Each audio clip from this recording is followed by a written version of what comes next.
How to change message font size on Telegram X. In this video, I'm going to show you how you can make different changes in the size.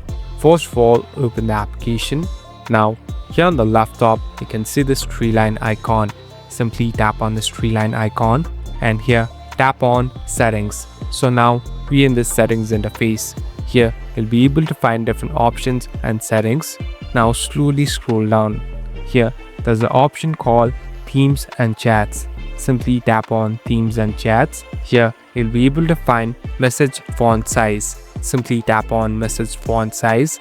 So this is the place where you can customize and even enlarge the text.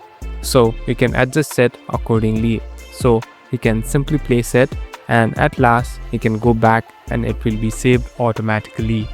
Thank you for watching this video. I hope this video will help you.